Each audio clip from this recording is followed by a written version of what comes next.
and 250, as well as One News Facebook. That would be facebook.com/One News PH.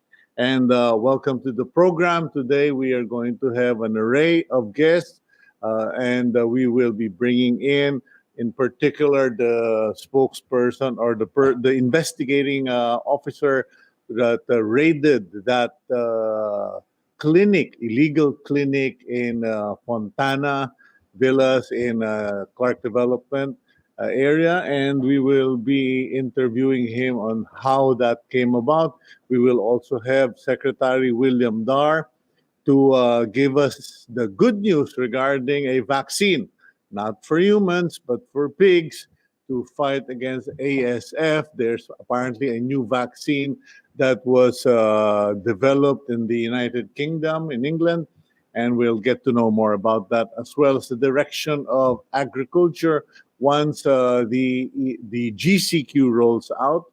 And of course, we will have General Manager Jojo Garcia of the MMDA to talk to us about the new normal under the GCQ, if the GCQ recommendations of the Metro Manila Mayor's Council is approved by the IATF. Of course, we will also have our local government official from Sarangani, the governor of Sarangani, to speak to us about where is Sarangani and how is Sarangani, and many more. But in the meantime, let's go to the headlines of the Philippine Star. Here are the stories from the front page of the Philippine Star. All 17 Metro Manila mayors are in favor of easing the quarantine protocol in the National Capital Region from the current modified enhanced community quarantine to the more lenient general community quarantine. As such, this will be the recommendation that the Council will make to the Interagency Task Force on Emerging Infectious Diseases, or IATF. The IATF, in turn, is expected to make a decision soon, as the current modified ECQ is set to end by Sunday, the 31st of May. Aside from Metro Manila, several provinces like Laguna and Bulacan have been placed under modified ECQ and will have a transition phase between the strict ECQ and GCQ. And then only Cebu City and Mandaue City will remain under ECQ. We will speak with the MMDA General Manager Jojo Garcia to elaborate on that. Next up, the Defeat COVID-19 Committee at the lower house approved the 1.3 trillion peso stimulus package, which is meant to address the economic impact of the pandemic. In a virtual hearing, members of the panel, led by Majority Leader Martin Romualdez, approved the consolidated version of the 10 Philippine Economic Stimulus Acts, or PESA bills. The said measures are proposed by House Ways and Means Committee Chairman Joey Salceda and Marikina Representative Stella Kimbo. The bill is set to go to plenary this week for the second reading. If approved, one of the features of the bill is to allot 155 billion pesos to a wage subsidy program which provides aid to the private sector workers affected by COVID-19 crisis.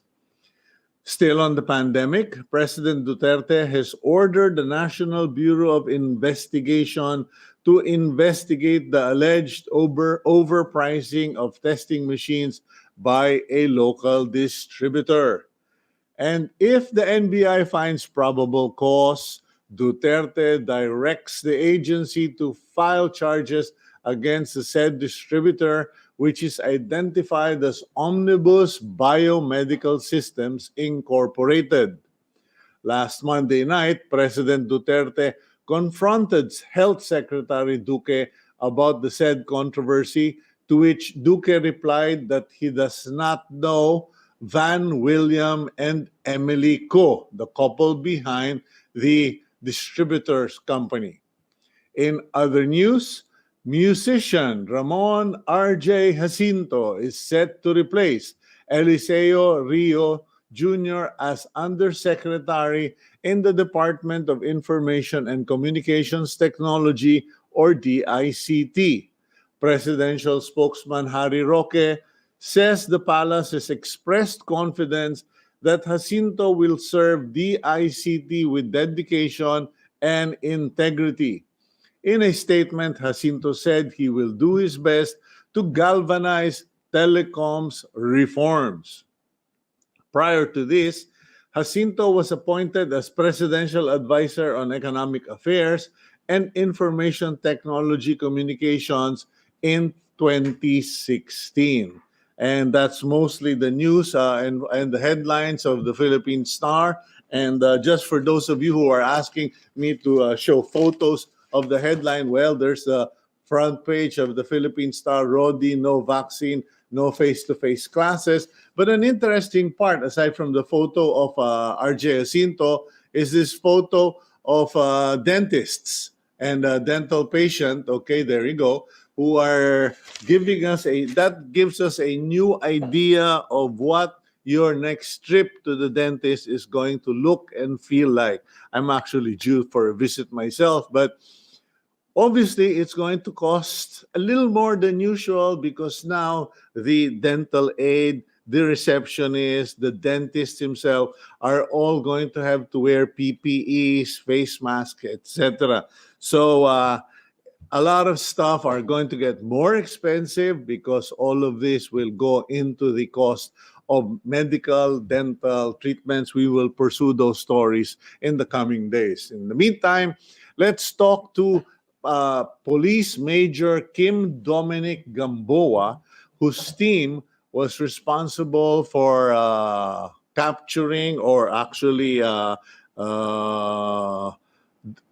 arresting this supposed illegal clinic, Chinese clinic, inside the Fontana Leisure Resort and Clark Development. Okay, there we go.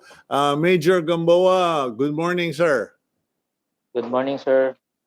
Okay, matanong lang po natin, could you kindly give us a brief background on this particular bust, if you want to call it bust? I don't really know how to term it kasi hindi naman na criminal yung pinaguhuli natin at hindi naman Yes, to sir. buy bust. Pero you essentially went to Fontana Resorts at meron kayong nahuling illegal Chinese clinic.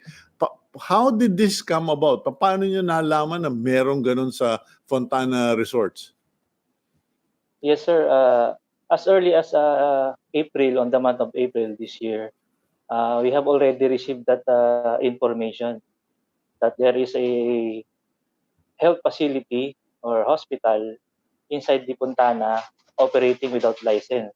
At the same Mhm. time, information reveals that there is a pharmacy operating also inside the said health facility. Mhm. And then, sir, after that, sir, there is a confidential informant went to our office and submitted a letter of complaint, Mhm. and then stating that the said health facility is endangering their health because there is no license from the DOH, there is no license from the FDA, Mhm. and they are operating, sir, and catering the service of Chinese national. Mhm. And then from that, sir, we were able, a continuous case build-up was made by this office, and then we were able to buy different kinds of medicine with Chinese label and Mhm. submitted to the FDA office for verification and examination.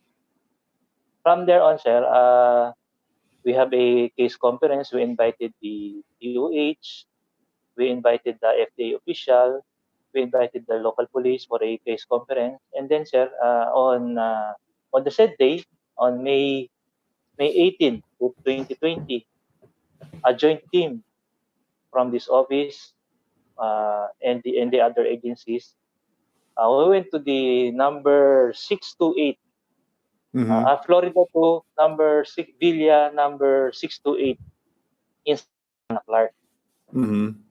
Yes, sir. And at that junction, sir, by armed with the inspection order, letter order from the FDA, they are authorized to inspect the said facility. We were able to see a Chinese woman facilitating as an administrator of the makeshift hospital Okay. inside the villa. And then, sir, we also saw one Chinese male person inside a pharmacy booth Mm-hmm. uh, selling different kinds of medicine. And then, sir, at that juncture, sir, the representative from the DOH asked them if they have any license to operate this health facility or hospital. And then, sir, but with the help of an interpreter, the Chinese woman said that they have no permit from the DOH. On the spot, sir, the representative from the DOH issue a notice of violation, certifying that they will cease and desist from operating the said facility. Mm-hmm. And and then afterwards, sir, the FDA official questioned or asked the male Chinese national whether he has a license from operating the said pharmacy, and if he is a pharmacist, registered pharmacist. And then, sir, again with the help of a interpreter, the said Chinese national cannot present any documents. Uh, and that on the spot, sir, the FDA official uh, confiscated the medicine inside the pharmacy, sir. Yes, sir. Major Kim Gamboa, were there any patients? Kasi medyo iba-iba yung mga reports na lumabas, and from what I from one report, they said that you guys found a patient in the premises. Yes, sir. Upon surveillance, sir, we conducted surveillance prior to the operation. We were able to see patients lying in the bed, in the Mhm. medical bed, sir. But upon the actual inspection of the joint team, we were not able to find any patients, sir. We only find the two Chinese nationals. Okay, did the two Chinese nationals have proper immigration documents, or illegal alien din sila aside from operating an illegal clinic? Yes, sir. We coordinated with the BID office here in Pampanga, and we find out, sir, that they have a legitimate papers. In fact, Mhm. sir, they have a working visa, sir. May working visa. Yes, Okay. sir. Yes, Now, sir. okay, Major, I want to give the PNP the opportunity to defend itself, no, because one big issue is the reports that those two Chinese nationals that you were able to, I don't know if you were able to arrest them or not, Yes, were actually turned over to the Shidai Kehi Technology Corporation. Kumbaga ano, parang sila na muna ang hahawak dun sa dalawa until further investigation. Now, the question is, you mentioned earlier that with the help of the Department of Health, napasok yes, nyo yung facility by virtue of an inspection. But did you not have a search warrant? on that day, sir, none, sir. We use the power of the FDA. They have a letter of authority, sir, to Mhm. inspect any pharmacy operating, sir. Okay, so FDA authority na ang ginamit nyo, so that will be up to the court to decide which is stronger or which one is valid. Now, bakit tinurn over sa Shidai Kehi Technology yung dalawang suspects or dalawang individuals who were arrested or who were found by the PNP operating an illegal facility? Yes, sir. For that matter, sir, the certificate, if we, sir, if we will file a case against them, sir, our evidence are not complete yet. we are waiting for the certification from the DOH certifying that the hospital has no license. And then, sir, we are waiting for the certification from the FDA that the pharmacy is operating without license, and all of the medicines there is unregistered or untested, not for consumption of public, sir. So upon that, sir, we will upon getting that document, sir, we will file appropriate charges against them.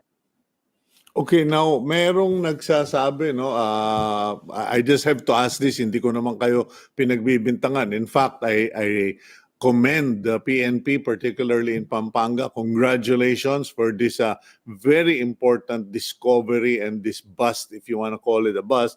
But si Party List Congressman Enrico Pineda is saying that kanya hindi nyo maaksyonan o hindi nyo madiinan yung medical facility na yan is because they have backers protecting them. I don't know kung political backer o ano ba yan, or ginagamit ba nila yung CDC, because I know the CDC has denied any relationship with them. Hindi raw yan authorized. Ano ba ang response ng PNP dyan, Major Kim? Yes, sir. As far as the CADG is concerned, sir, the investigation, the filing of the case, is only hampered because of the certification coming from the FDA. In fact, sir, at this moment, sir, as we speak, wala pa rin po kaming certification from the FDA, sir. So, if you will file the case, sir, in the fiscal office, the fiscal will rule that the said case will be maybe dismissed or RFI, released for further investigation to Chinese national. So it will be a big blunder for us to file the case, sir, without necessary documents and evidence. Baka magkaroon pa ng diplomatic issue dyan, madali pa kayo.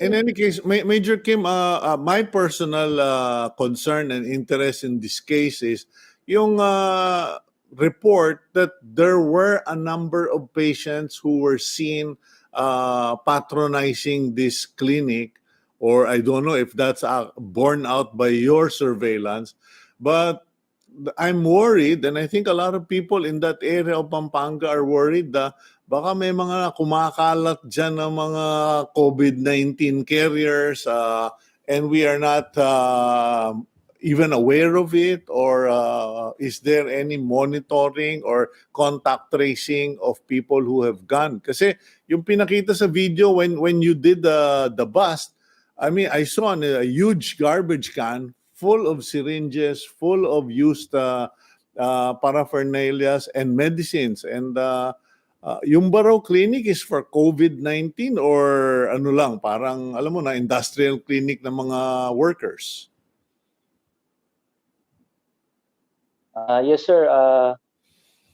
With the operation of the CDC and the Fontana management, sir, all the employee there, not all, about 490 Chinese national, including the Chinese woman and the male Chinese person that we are investigating, they have undergone testing for the COVID-19, sir.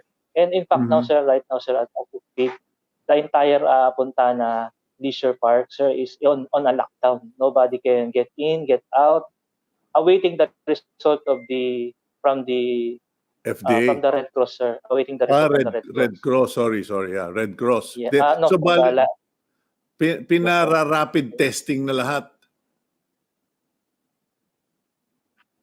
No, not sir, not rapid test, sir. The more conclusive test, the swabbing of the nose. I forgot the name of the test. The swabbing of the nose, the swabbing of the throat. Yes, sir. The most conclusive one, sir. Yung PCR? Yes, sir. Yes, sir. Okay, how long will it take before may commitment na ba ang DOH, FDA? Kasi sila yung nanguna nitong operation na ito. They will verify. do we have any idea how long before they will be able to give you the documents? I mean, it's just a checklist. Ipapasok mo lang naman sa computer yan para malaman to find out if that company is registered, if they have a permit to operate, and if those medicines are on the I know there is a government list of approved medicines. Meron na bang sinabi how long before the FDA or the DOH will come out? Yes, sir. The DOH, sir, has last day. They have given us the certification that we did for filing, sir. Mhm. But the FDA, sir, they told us that they are waiting for the papers at their main office in Manila, sir. So Ah. maybe sir, this week the FDA will submit to us the documents, sir. Okay. Well, we will keep on monitoring this case, and we hope that the FDA will not take forever on this one. I'm sure that before the weekend or by the weekend, meron na kayong document. In any case, Major Gamboa, thank you very much, and congratulations to you, your team, and your fellow police there in Pampanga. This is an important accomplishment because lives are at risk, and pati na kayo na pumasok diyan sa clinic na yan, medyo buwis buhay kayo diyan, and we congratulate you for that. Please stay safe, stay God bless you, Major. Okay, that's Police Major Kim Dominic Gamboa. And for those of you who may have tuned in late, we are monitoring, following up on that raid that the Philippine National Police in Pampanga under the Criminal Investigation Division or CIDG conducted in the Fontana Leisure Park, where they busted what was termed as a illegal hospital, illegal clinic, reportedly treating sick Chinese workers and suspected COVID patients. Now, it's good to hear from Major Gamboa that the area, the Fontana Clark, has been placed under lockdown, and we strongly advise, suggest, recommend to the Clark Development Corporation executives, please, you better lock down your area and have everyone tested, because the last thing we need are people gallivanting around, kasi meron pong mga ganyan na nakakalakad, nakakamaneho using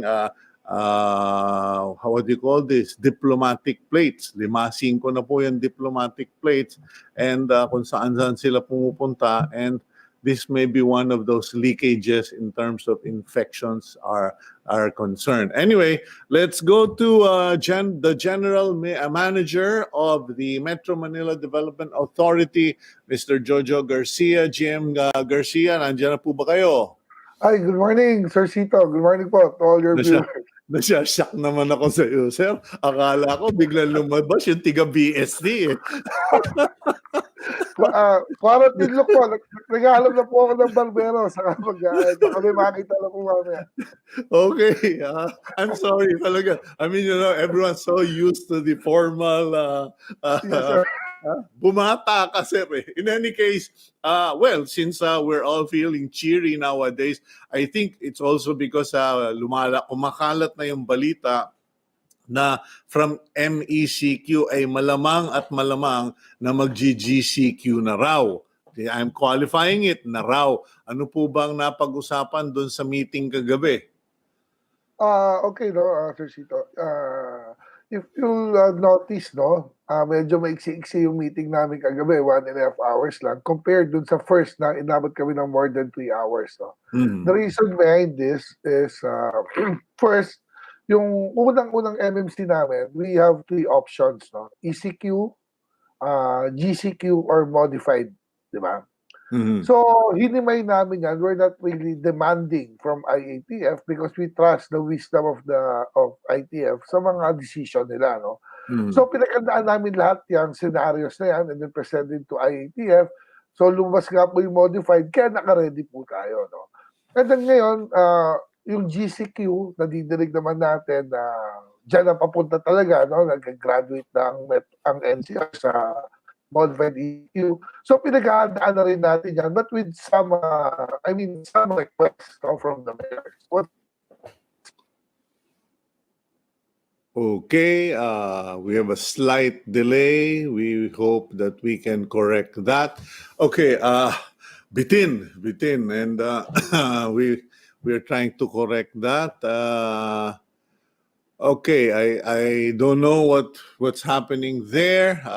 Kanya kayo po magpakabit na kayo ng PLDT fiber optic because talagang magaling. And I'm sorry, but I'm not an endorser for the PLDT fiber, but I just really am impressed ever since we had it connected here in the house. And as you've noticed, we have been consistent in our transmission or our broadcast. In any case, apparently the meeting was short, as you heard from Chairman Jojo Garcia, and they have parameters. What are those parameters? We'll find out. We'll go for a quick break. I'll just take a quick gulp, and we'll be right back here on Agenda.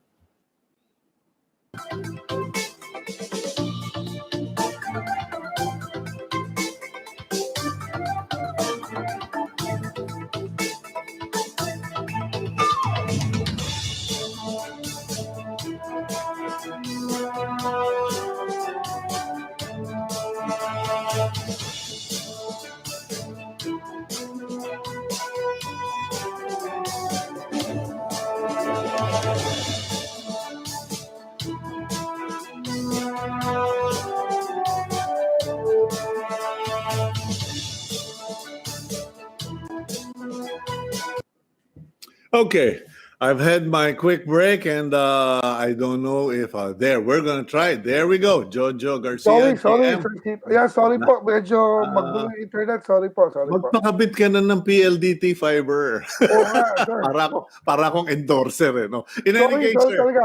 no Okay, problem. anyway, yung sa GCQ po, ang request ng mga mayors, baka pwede, may authority sila to lockdown pa rin a certain barangay or yung zone, no? Para at least kung madaming cases dyan, i-lockdown natin yan, hindi kumalat. At least yung mga medyo wala na or flattened the curve or paubos na, hindi madadamay, ano? Sabi ko nga, ilang beses namin ulit-ulit to, there's no such thing as a perfect decision here. Walang tamang decision, no? Okay. Because either you should balance economy and health. That's why you modified the binigay sa atin. I think that's one of the perfect decision because at least kahit pa paano nababalanse po natin yung economy natin at yung health, no? And ang isa pang pinag-usapan namin noon is basta ang NCR, we should treat it as one. Hindi pwedeng ang isang city ACQ, isang city MECQ, isang city GCQ, no? Kasi we should always remember, borderless ang Metro Manila. For example, in Makati, hindi lahat na nagtatrabaho dyan from Makati. May taga-Taguig, Quezon City, Caloocan, Marikina, no? So yun yung request din nila na if ever, ang NCR, isa lang. No? And then standard lahat ng ordinance natin, for example, ang curfew, hindi pwedeng 8 p.m. sa kabila 10 p.m. dahil tatawid lang yan. Ano? The good thing is, all our mayors, no, nagkakaisa. No? Talagang we have one voice, isa lang, no, under the leadership of Chairman Lim. Kung ano man ang desisyon, pare-pareho kami. At isa pang request pala, no, Sir Sito, no? Yes, sir. Yung public transport natin. Alam naman natin during GCQ, open na ang public transportation, no? Pero sinabi nga namin, ni-request, baka pwede yung bus and jeep, wag muna, no? Because of health issues. Alam naman natin yung mga bus and jeep, no? Stop and go yan. You cannot monitor, no? Lalong-lalo na yung mga para sa mga kalsada kung saan lang bumababa. Meaning, I think this is the right time na baguhin na natin yung ganyang mga ugaling spoiled brat na mga pasahero na door-to-door, no? Yeah. Meaning, pag para, 3 hakbang, bahay na, di ba? So, kailangan i-disiplina natin yan. One thing on doing this is really to build mga infrastructure, which I think the OTR right now is doing it. Sa tulong po ng MMDA and DPWH, yung bus natin sa EDSA ilalagay na sa left side yan, hindi na sa right Okay. side para wala ng tao sa bangketa. So, yan ang mga request natin. Yung P2P po, payagan natin yan kasi doon sa point of origin nila, kaya natin i-monitor kung ilan ang laman. At hindi rin yan magda-drop or magsasakay along the way. Yung TNVS, taxi, pwede natin i-allow yan kasi maliit yan. You can monitor kung ilan ang laman yan. Ang point po natin dito is, yung sa transportation po natin, unahin muna natin yung health issues before yung to transport the people. Ang priority natin is yung health. So, yun po yung mga napag-usapan natin dyan. Ang tricycle allowed naman, basta isa lang ang laman, something like that. Yeah, kahapon kasi there was a news item that came out yesterday out of Mandaluyong, and they're actually scheduled on the program today also. The several tricycle drivers in Mandaluyong, I need to clarify that kasi yung isang report parang nabasa ko 250, tapos this morning ang report 50 lang pala.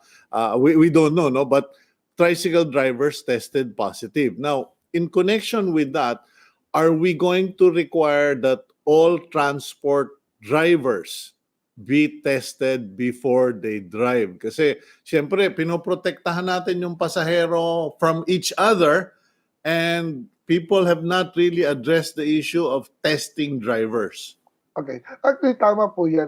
Call na rin po ng LGU yan o ng DOTR or LTFRB kung yan ba gagawin nating requirements. No?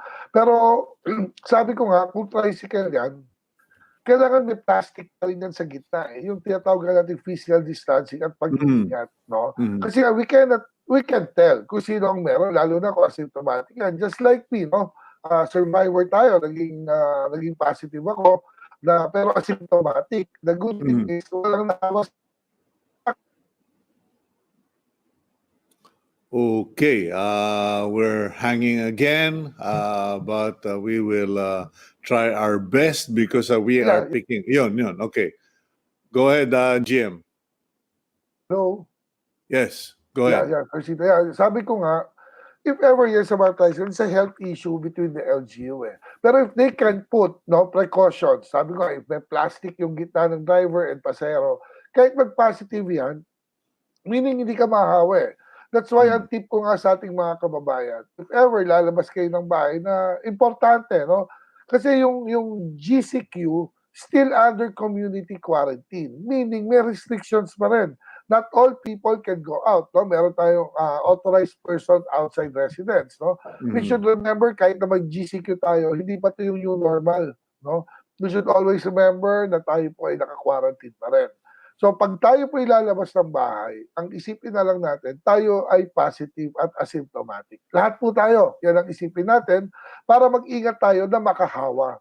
Kasi, pag ang inisip natin, yung kasalubong natin o ang ibang tao ang positive, magkakaroon po ng discrimination yan. Yan po yung iniiwasan natin. Mas gusto natin i-discriminate mo yung sarili mo. Okay, GM Garcia, I'm sure nanonood ka rin ng mga reports from all over the world of countries that have rolled back into normal, as they would call it. And ang naging problema ay yung nagkumpul-kumpulan ang mga tao. I can just imagine here in the Philippines, my first concern is yung mga pila ng tricycle na kung saan magkukumpul-kumpulan na naman sila. And then in public places, there might be areas na magkukumpul-kumpulan or grouping together en masse. And nagkaroon na ng mga increases in incidents abroad, particularly in the United States. How are the mayors planning to go about this? Are you guys going to have another meeting to formulate the policies for transport, formulate the policies for public gatherings, or kanya-kanya na rin yan? Okay, unang-una, yung sa public transport, talagang dapat yung mga bus stops natin, may mga markers yan ng physical distancing, at least 1 meter, no? Kaya nga, sinasabi natin, hindi mo na pwede ang bus at jeep dahil wala pang ganyan at hindi natin alam yung disiplina ng tao. No? Yung pagdating sa gatherings, bawal naman sa GCQ na rin. Walang cinema, walang concert, walang yung sa church, bawal pa rin, ano? yung ginagawa naman ng mga mayors natin tungkol sa mga palengke, nakapili rin yan yung physical distancing. Pero ang sabi ko nga, whatever it is, kahit ano po gawin ng gobyerno natin, hangga't hindi natin na-educate ang tao, no, na how serious the situation is, baliwala eh. Kailangan talaga yung tao mismo maintindihan, why are we doing this? We're not doing this para hulihin kayo eh.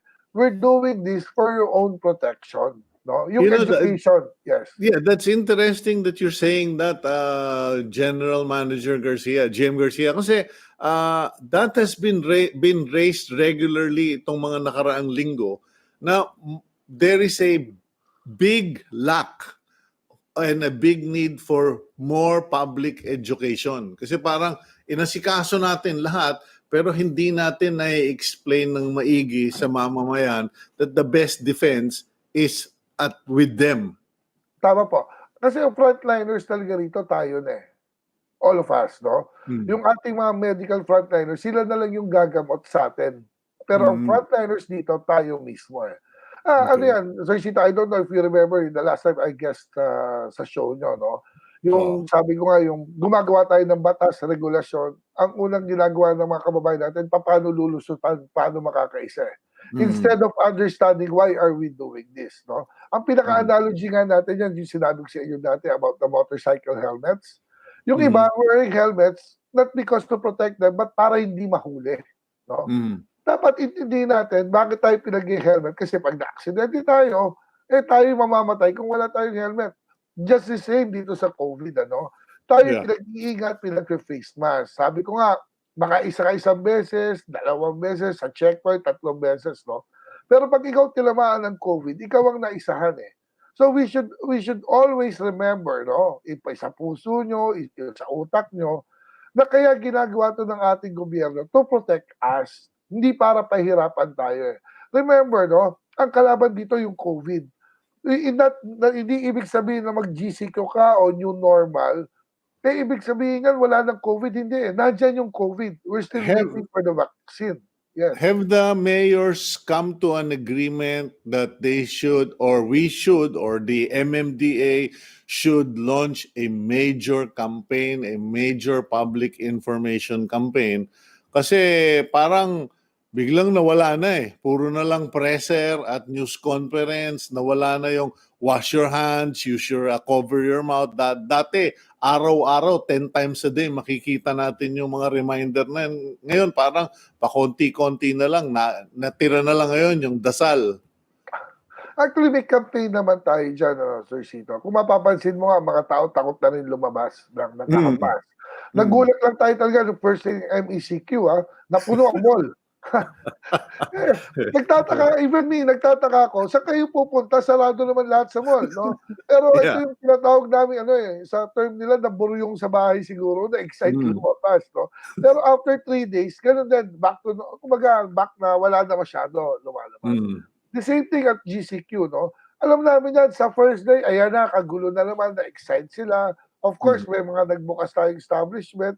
Pero makikita mo sa trend, ang daming lumalabas sa social media, walang laman ng mall. Kasi takot na rin ng tao, na-educate natin. Walang pinagkaiba yan yung mga senior, di ba? May limitation na 60 up, bawal lumabas. Bubusina ka, ha? Bubusina ka. Opo. Ang sinasabi namin, pero pinayagan pag mag-jogging ka. Pinayagan pag mag-exercise, di ba? GM, pasensya ka na, no? Sumabat na naman ako. But that's a very critical issue ngayon. Kasi in the GCQ, papayagan na ba kaming lumabas? Because may isang mayor, family friend, kanya hindi ko masabi ang pangalan, pinagbabawal niyang lumabas ang mga senior citizen para mag-exercise sa park. Meron naman dito sa Mandaluyong, nagtatanong yung isang golf course daw dyan, paano na yung mga members namin na karamihan ay senior citizen. Ano ba ang policy or what is the sense among the mayors regarding exercise and senior citizens and public exercise? Okay. Actually, yun nga, no? Kaya nabuksan din yan kagabi, no? So, pagdating sa seniors po kasi, yung sa GCQ guidelines, bawal pa rin lumabas. Pero may exceptions, no? Kung talagang walang bibili ng pagkain para sa'yo, essentials, pwede kang lumabas. di ba? Pero mag-iingat ka. Number Mhm. 2, yung exercise, kaya nga sabi namin, hindi naman porket pinayagan ka mag-exercise, taga Marikina ka, pupunta ka ng Quezon City Circle at doon ka magja-jogging, di ba? Oo, of Kasi course. everyone can abuse it. Sabi nga Mm. ng mga mayors natin, na sabihin ko lang, maglalakad ako, I want to exercise, maglakad ako from Taguig to Makati, di ba? Oo, yeah. Kaya nga, kailangan dito, education pa rin. Sabi ko nga, no, ang tip ko sa kanila, takutin na lang natin. Na sila yung prone di ba? Mm. So, i-educate mo. No? Sabi nga nila, matatanda na yan, alam nila ang tama at mali. Yeah, we Yeah. know. I mean, let me speak for the senior citizens, okay? I mean, Oh, senior ka I, lang. yes, sir.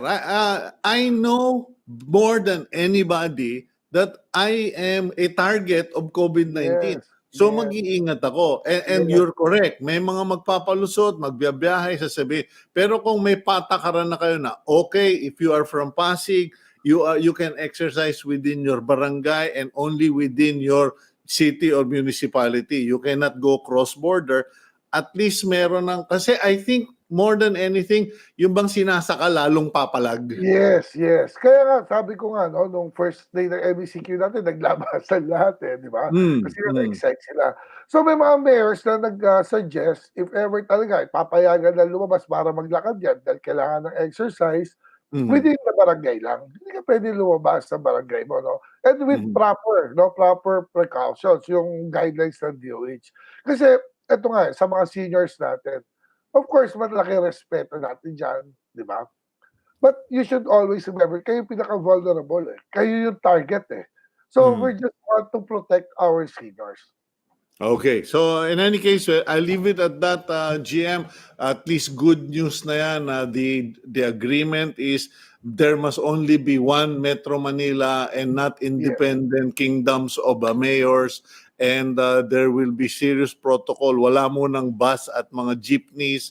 And pinapag-usapan na rin pati yung exercise for seniors and going out. Thank you very much, GM Garcia.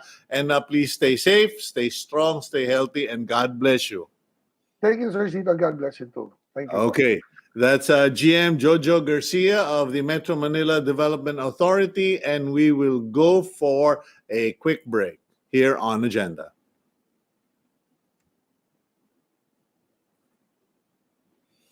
Okay, I seem to have misread that. We are not going for a quick break. We are going for a quick shuffle to the next barangay over. Well, actually, the next city. I am here in Pasig City, and a stone's throw away is Mandaluyong City, where we have the spokesperson. I believe he is the spokesperson, public information officer of the city of Mandaluyong. We have with us Jimmy Isidro. I don't know if he's online already. Okay, there we go. Jimmy. Good morning, Kuya Sito, and good morning po sa lahat ng nanonood. Okay, good morning, Jimmy. And first off, I would like to get a clarification from you. Kahapon nagkaroon ng testing. There was a testing or 2 days ago, testing done on tricycle drivers in the city of Mandaluyong. Now, what is the accurate number of drivers who tested positive? Is it 50 or 250? Sige, clarify lang natin, Kuya Sito. We have 7,000 tricycle drivers na itetest. For the meantime, nakapag-test na kami for the 1 week time of 4,000 tricycle drivers. At ang nag-positive po ay 244. That's 5% of the total drivers na na-test po natin. Ngayon, yung 244 na yon, are they from one katoda or tricycle operator sa area? Are they from one barangay or kalat-kalat? They are from the different 51 todas, Kuya Tito. At Kuya Chito, tapos po lahat po silang 244 ay nagkaroon na po ng swabbing at naka-isolate na po siya sa different isolation area namin within Mandaluyong. Okay. Well, first of all, congratulations. Kayo yata yung unang gumawa nito. I could be wrong. I'm not sure, no? Pero at least kayo naman yung unang napabalita at hindi nyo tinago ito. At it will now call attention to the need of testing tricycle drivers because they are part of our front line, especially under GCQ. What will be the policy? Ano yung nasabi ni Mayor Menchie Abalos and the council regarding this discovery? Unang-una po dito, maraming ang natakot, pero sa totoo lang, ang maganda kasi dito, yung objective namin na mapangalagaan yung riding public sa Mandaluyong. Kaya nga po itong testing na ito na rapid testing is just part of the requirements.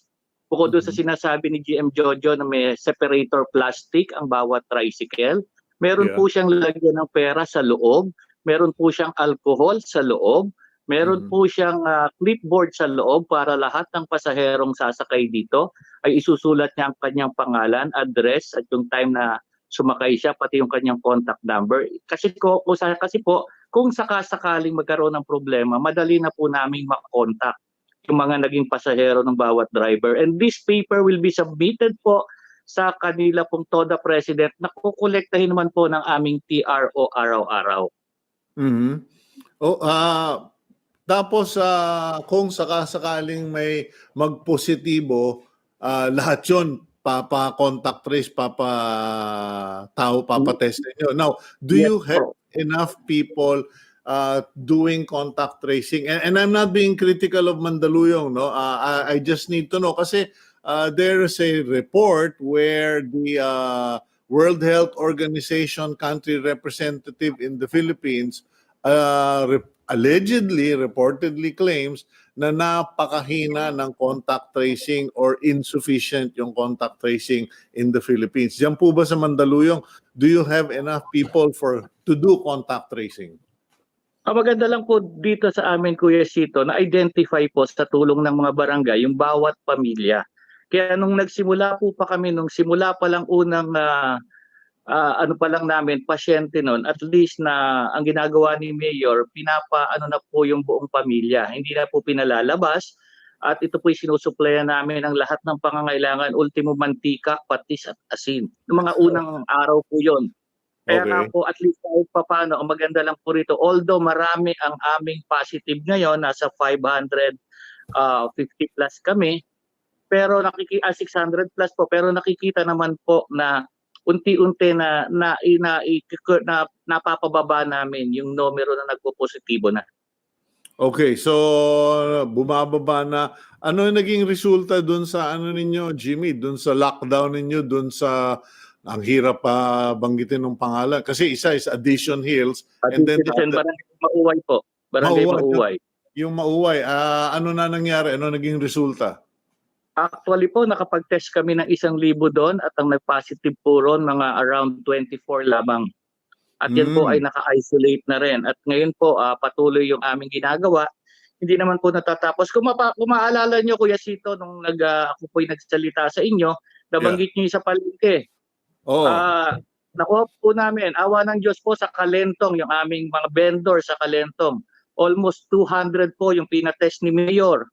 At awa ng Diyos, negative po lahat. Kaya masasabi natin na yung mga tao hindi matatakot na rin bumili sa palengke dahil nakikita nila, ultimong public vendors, mga ambulant vendor, pinatest na po rin namin ngayon sa rapid testing po. Ayun. So, magandang mga development yan and I assume pati si Mayor Menchie bumoto rin in favor of GCQ or paano ba ang posisyon ng Mandaluyong?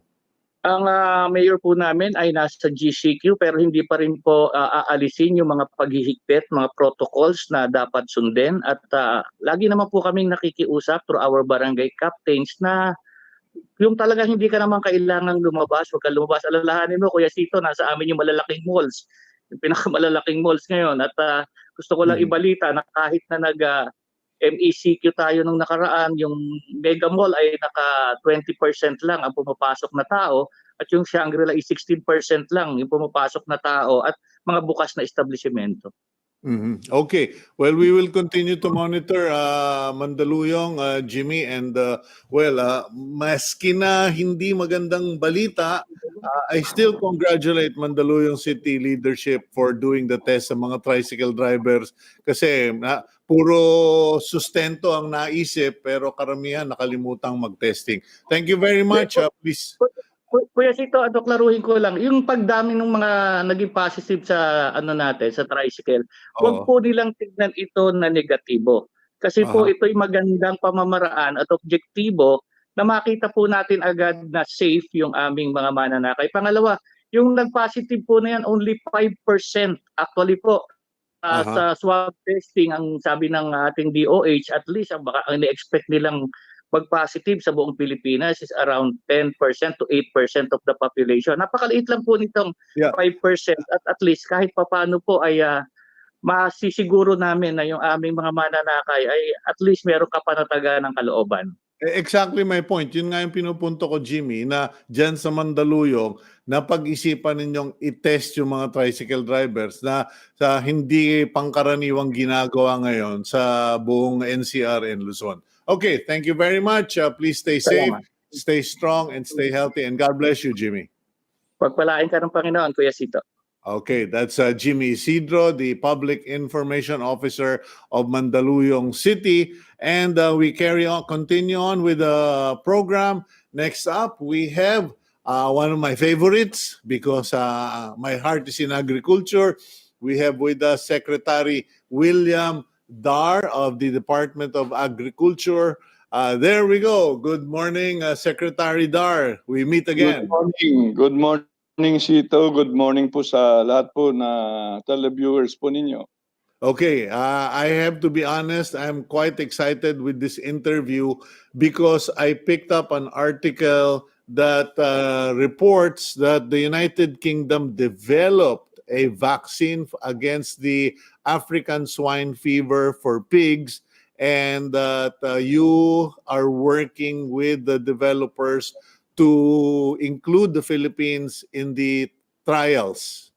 Tama po. At the Bureau of Animal Industry has already written yung Peerbright Institute based in UK. For us to be ready, I mean, we are willing to have field trials of the vaccine that they are almost ready to commercialize. So that intention has already been sent by the Bureau of Animal Industry. And we are looking forward really that such vaccine will be here soon enough, because this will save us the day in terms of significantly affecting the hog industry. So magandang development po itong Sito. Okay, now how soon before we are actively in the trials, and sa palagay ninyo, gaano pa katagal bago umabot yung produkto na yan dito sa Pilipinas? Pag sinabi ba ninyong trial, limited testing lang or tayo yung parang magiging laboratory na in our part of the world? Like before you commercialize the vaccine, there will be trials here and there in various developing countries. And the idea is to look at the efficacy of the vaccines that will be out there in the market, so that whether this vaccine is very important to the existing strain of ASF that we have in the country. So yun po ang importansya ng field trials. The vaccine will help us really handle this issue on African swine fever in the country. As you are all aware, the kind of virus that we have, the ASF virus, is one of the most virulent one that has hit us in the country today and starting last year. So gaano kalawak, Secretary, yung pagte-testing natin? Ito ba pamimigay o ilalagay sa lahat ng regions ng Pilipinas para malaman kung magkakaroon pa tayo ng outbreak, or ano lang, piling-piling lugar na at bilang ng mga babuyan? Yeah, piling-pili po ito, field trials, Sito. We will, of course, consider Central Luzon as the hotspot for the ASF. Mhm. and also do some trials in Mindanao, particularly Davao City and Davao Occidental. So ito Mhm. po yung mga regions na where field trials can be pursued. What is the current state of ASF in the Philippines, Secretary? Because after COVID-19, halos wala na tayong nadinig. In fact, some of my sources say na it seems that the infection rate of ASF died down and was replaced by COVID-19. Well, to some extent, yun po ang nangyari. Gawa hindi makalabas-labas yung mga nagsasamantalang hog traders. Nandito pa ang ASF sa ating bansa ngayon, pero hindi po naikalat yung mga apektado na karne ng baboy. Kasi mahigpit po yung mga checkpoints, mahigpit po itong ECQ checkpoints. So this has helped us a lot in containing the SF virus in existing areas where it was there before COVID started. So ang latest po ay nasa 280,000 pigs ang na-depopulate na, Sito.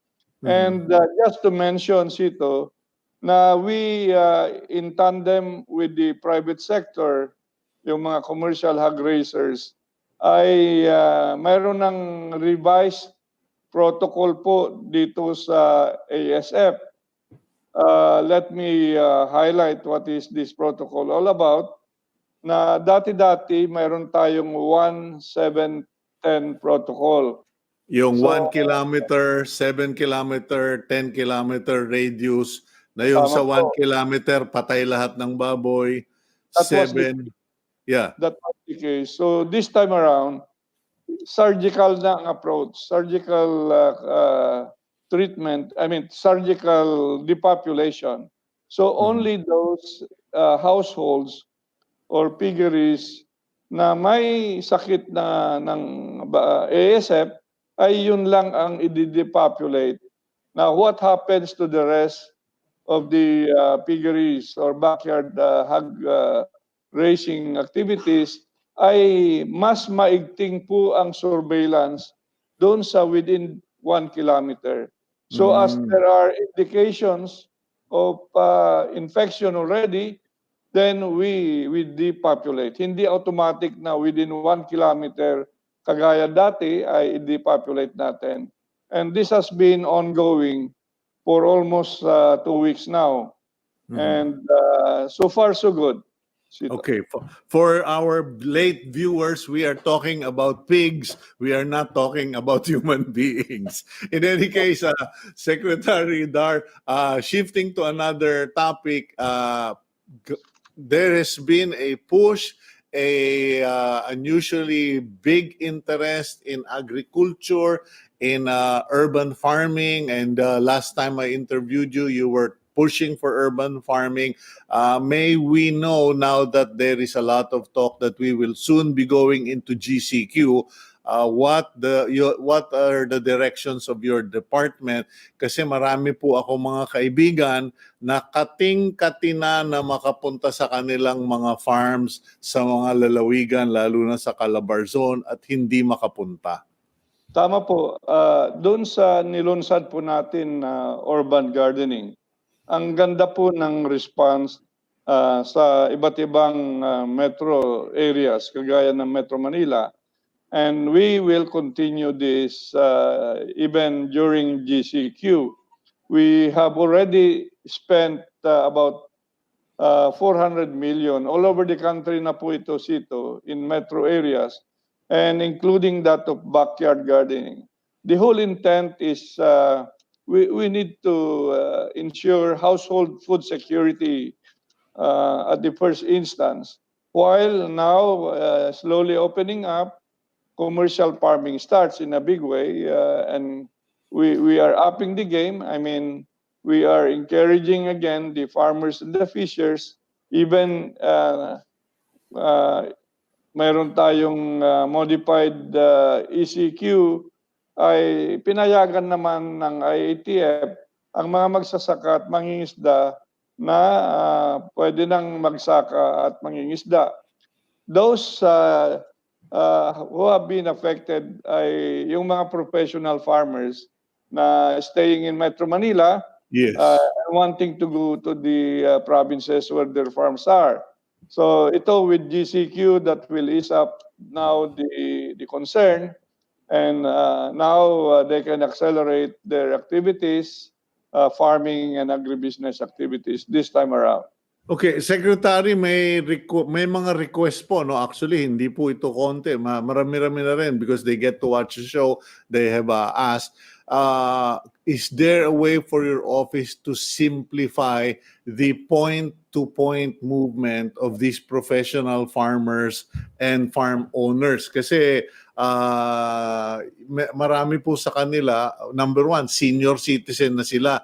Yung mga nag-retire, they have retired, invested their money in farming, and those farms are in Laguna, Batangas, Quezon, and Bulacan. And their problem is under the quarantine rules, so they're technically not supposed to leave their homes.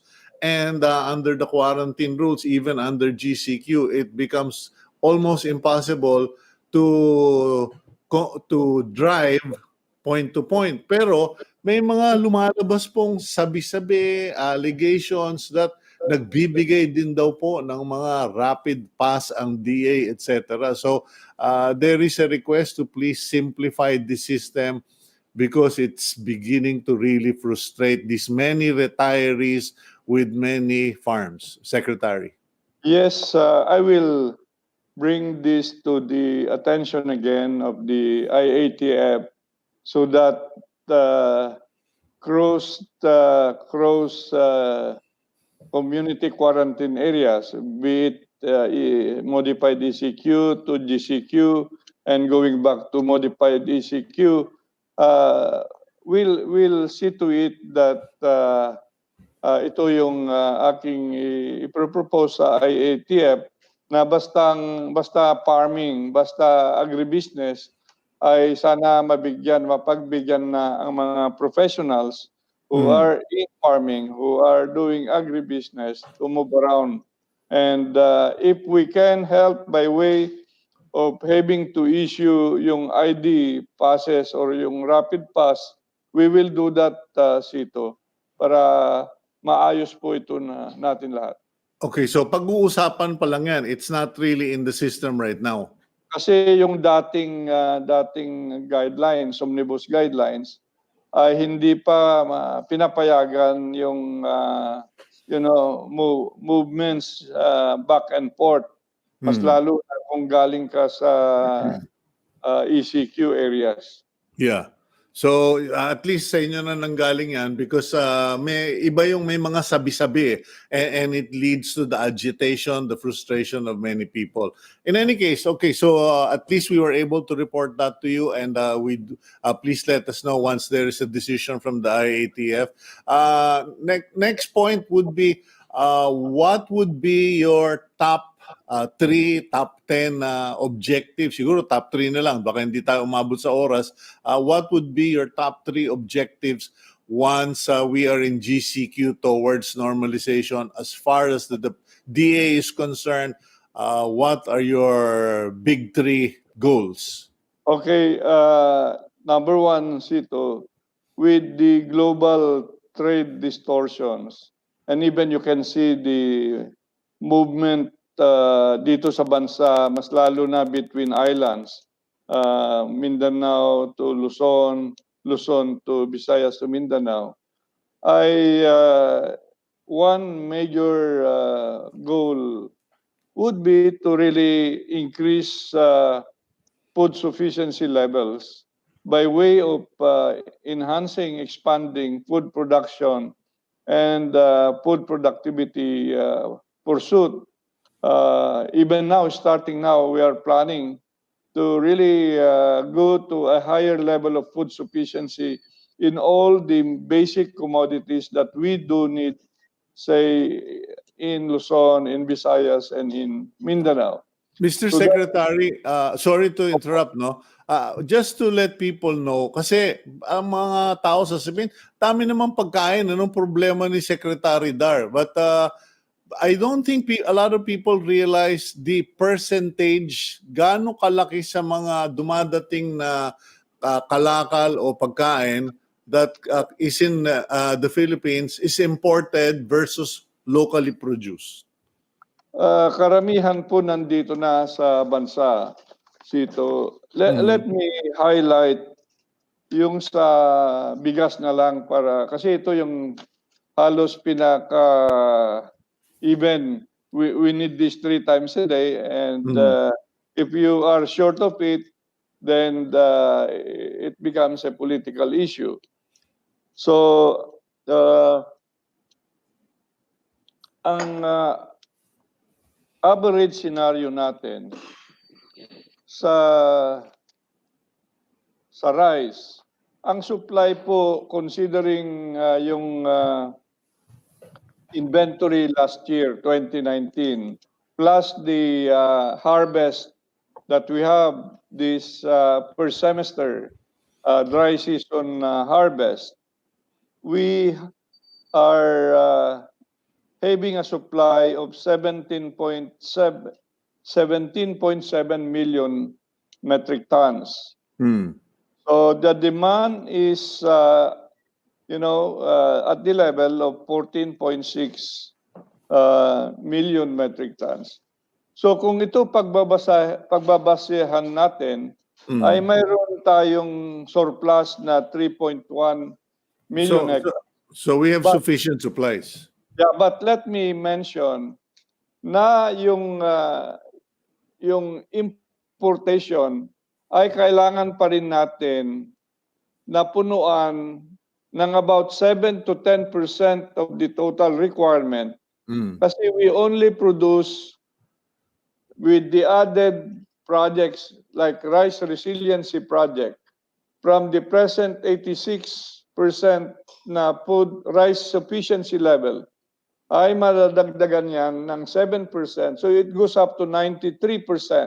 So Okay. mayroon ang kakulangan po na 7% which needs to be imported. Okay. So more or less that's stable. You were saying that we need to increase food sufficiency, productivity. Ano po yung next two?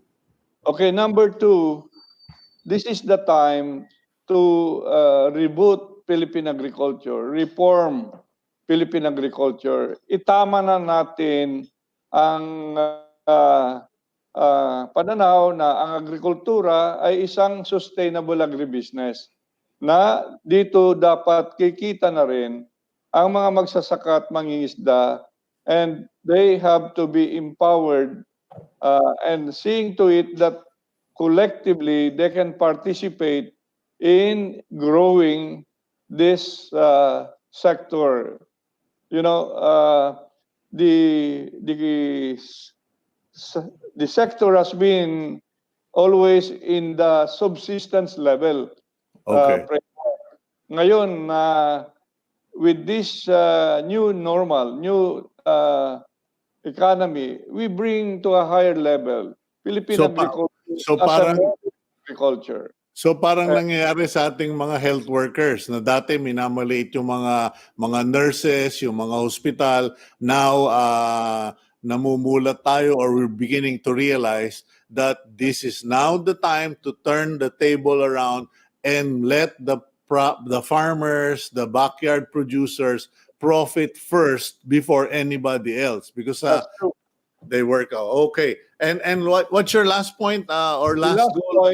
last point, Sito, is now is the time for government also to invest and have a high budgetary support for Philippine agriculture.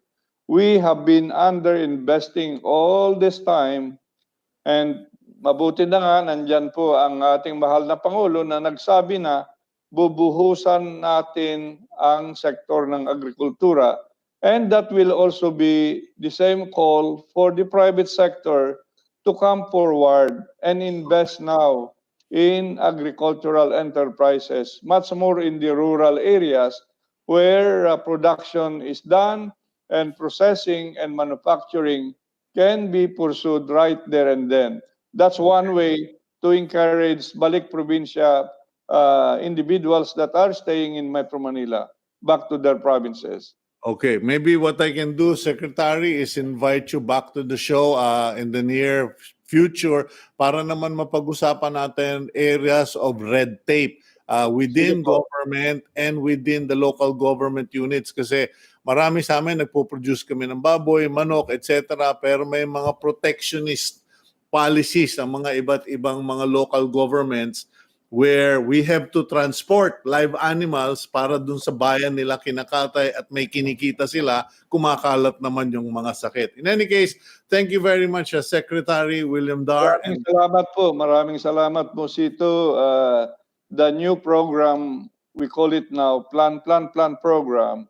We submitted to the legislature 66 billion pesos of various projects from increasing food sufficiency level or food productivity and constructing food markets, including food logistics and cash forward program. So totaling 66 billion pesos. Now this is the start of now the political will of government really to show that the farmers and the fishers are loved. And also this month, this is the month for the farmers. They are the real heroes producing the food that the country needs. So Okay. maraming salamat.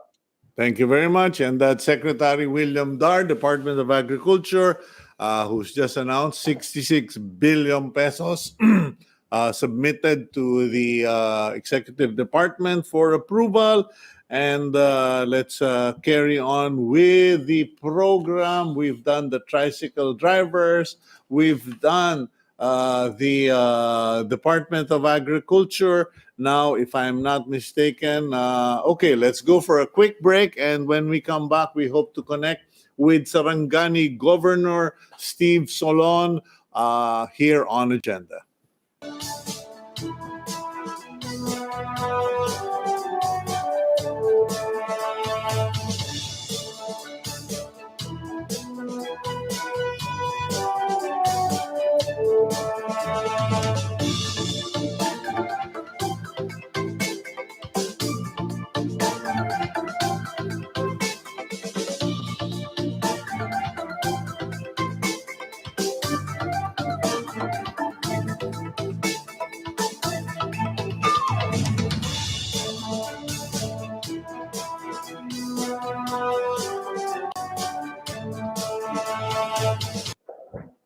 Okay, you're back here on Agenda. You are watching the program via Signal TV channels 8 and 250, as well as the Facebook platform of One News PH.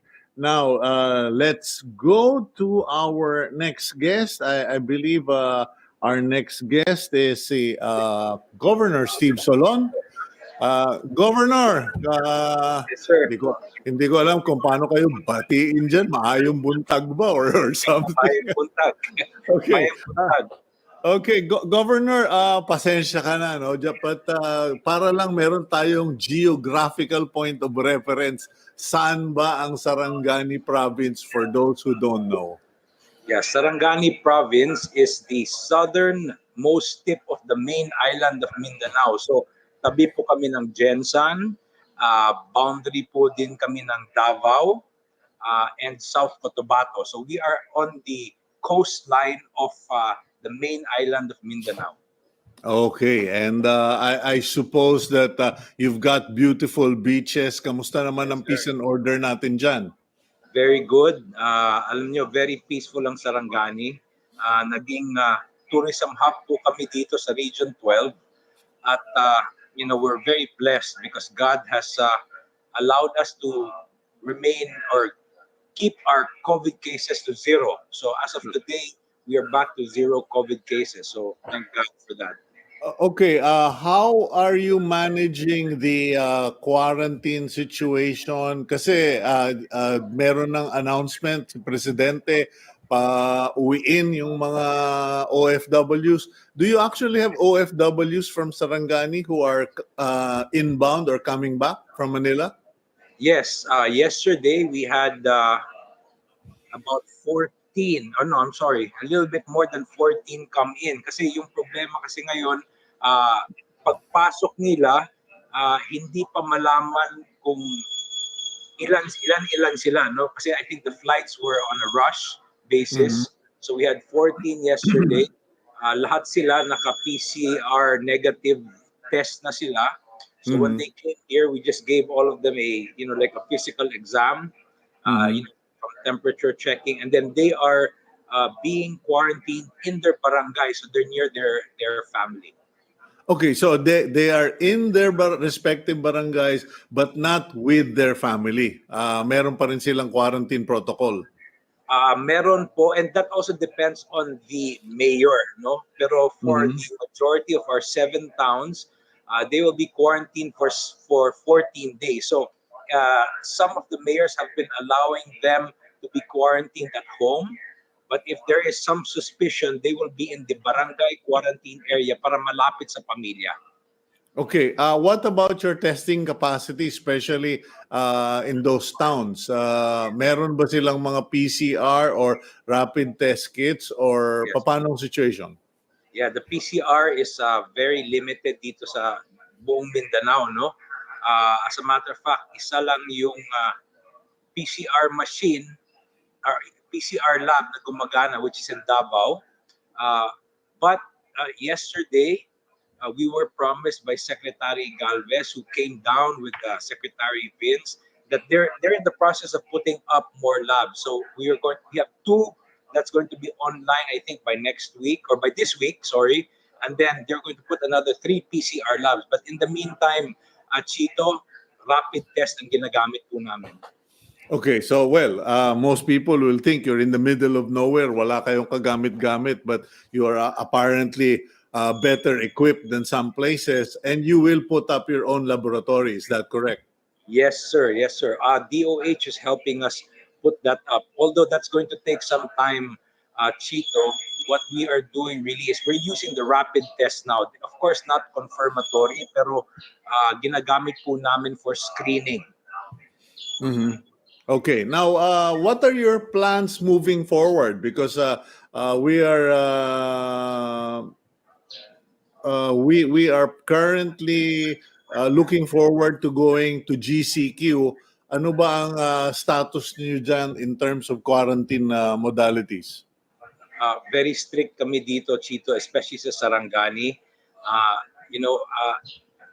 The wisdom that was given to us was that if we don't get the system to battle COVID in place yet and firing in all cylinders, it does not make sense to let people keep moving around. No? So ang GCQ namin dito talagang very strict.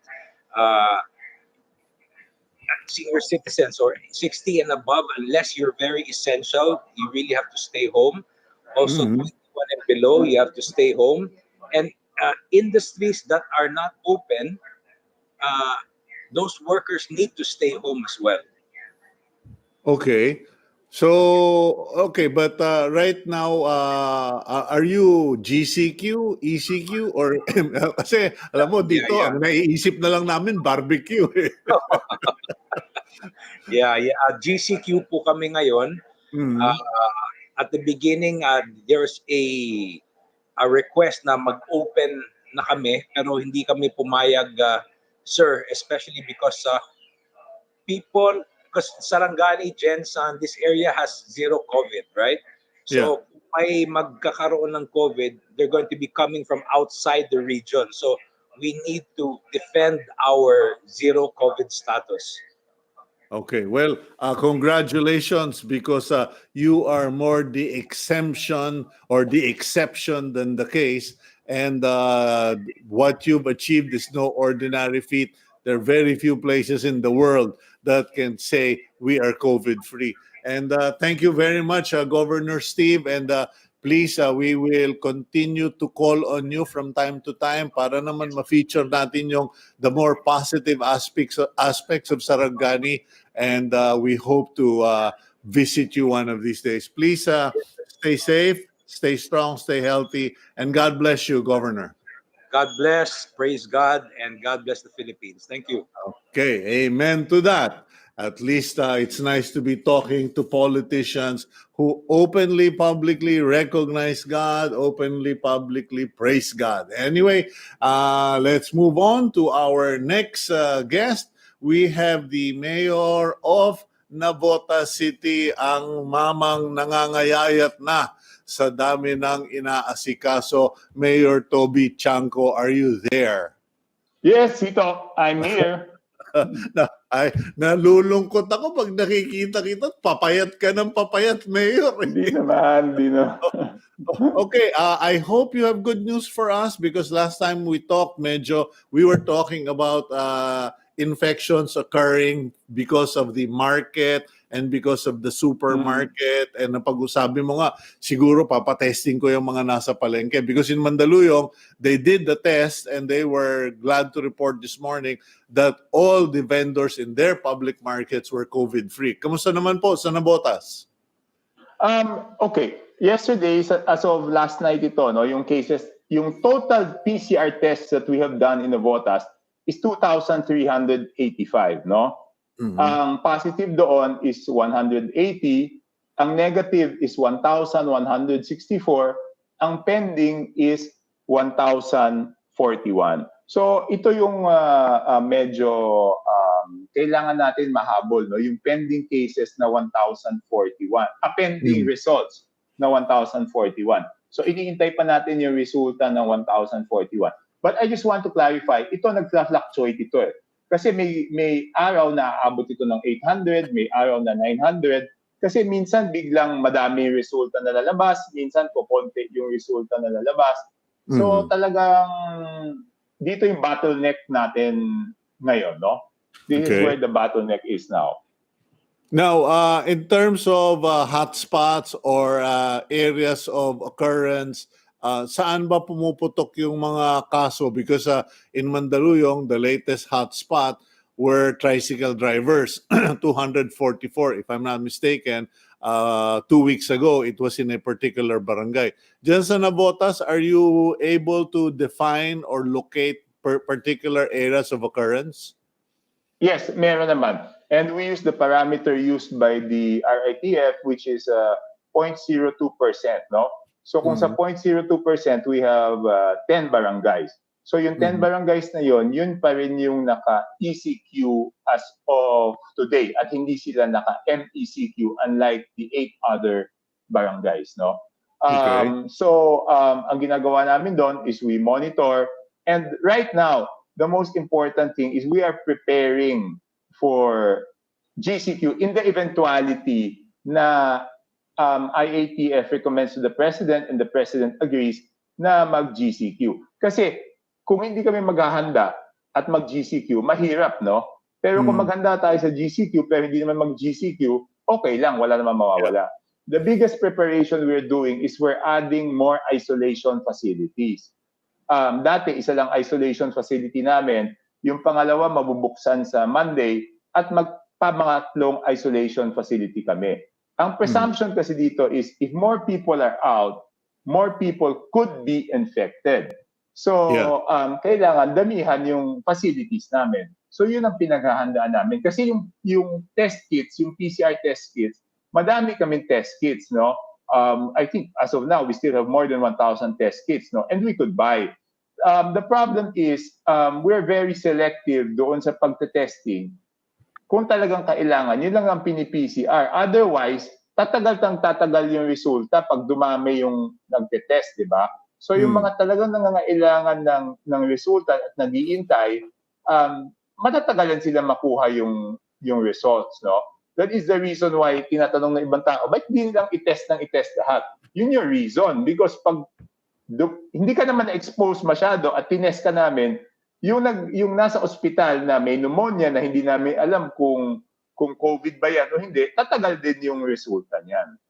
Okay, now you've repeatedly mentioned the word waiting for test result. Ano bang situation nyo sa Navotas? Are you still dependent on RITM?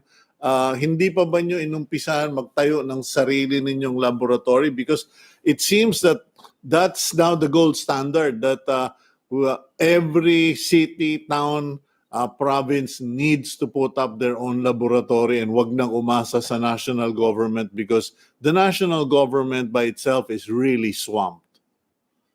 Dalawa yung ginagamit namin ngayon. Isa, meron kami doon sa Philippine Red Cross. Doon karamihan ng test namin, no? Tapos meron din sa RITM, meron sa San Lazaro. Ang pinag-aaralan natin yung offers ng mga laboratory, no? But we are very cautious kasi ang problema is yung proof of concept eh. Di ba? Gagastusan to ng pera ng gobyerno. We want to be sure na it will really work. Kaya lang, yun, doon ako nahihirapan mag-decide. Doon sa proof of concept. Pakitaan mo ako ng lab na tinayo nyo na gumagana na. What about the one of Marcy Chudoro of Marikina, Mayor? Yun, isa nga yun. That is one of the models na pinag-uusapan. And I think the one who offered us, showed us that lab. Kaya lang, that lab yata, they have to do something additional. It's scientific and medical. I don't understand it eh. Okay. Para Okay lang. magamit yung SunSure na test kits. So ang laboratory pala, you cannot use all kinds of test kits. Ibig sabihin, depende siya sa itong lab na to, pag tinayo mo, itong test kit ang pwedeng gamitin. Ngayon, ang importante kasi dun sa SunSure, ang dami naming SunSure. Yan ang ginagamit ng Red Cross. At meron kami nakuha donation ng 2,000 test kits sa kaibigan natin na common friend natin, Sito, nagbigay ng 2,000 test kits. Ano rin yun? SunSure din yun. So, Yun ba yung tiga Ortigas? Yes, sir. Yes. Yung kaibigan ko, pareho mo na mahilig sa auto.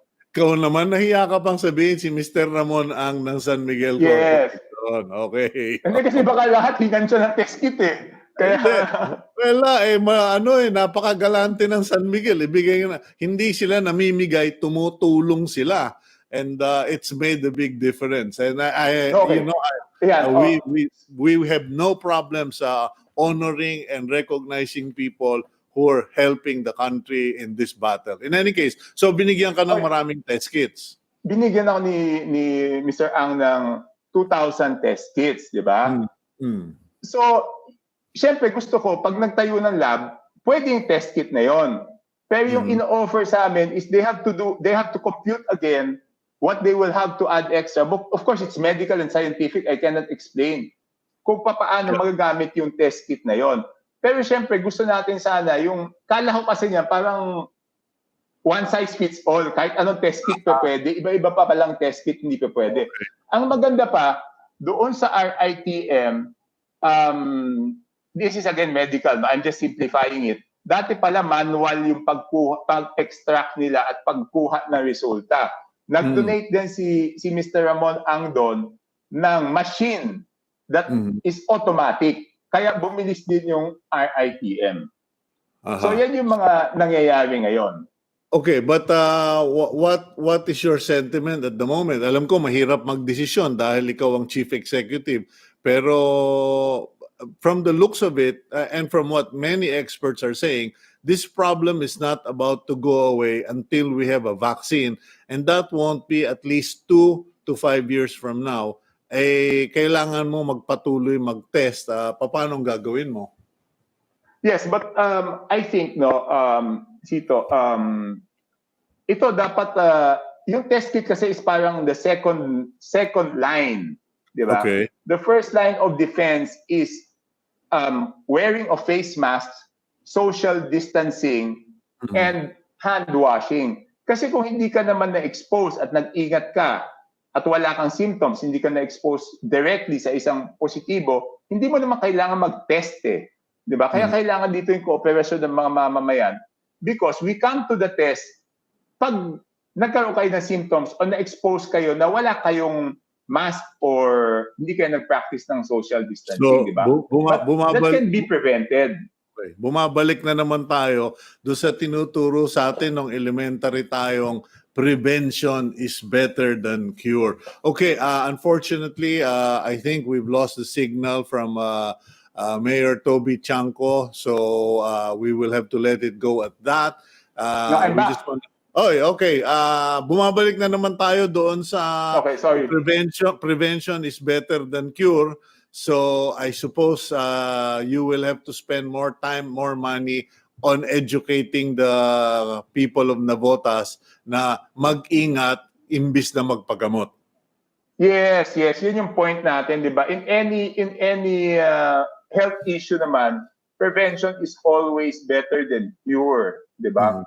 So yun ang pinopropagate natin at gumagawa na tayo ng ordinansa for the workplaces in Navotas, kung paano dapat gawin pag nagsimula na yung pasukan.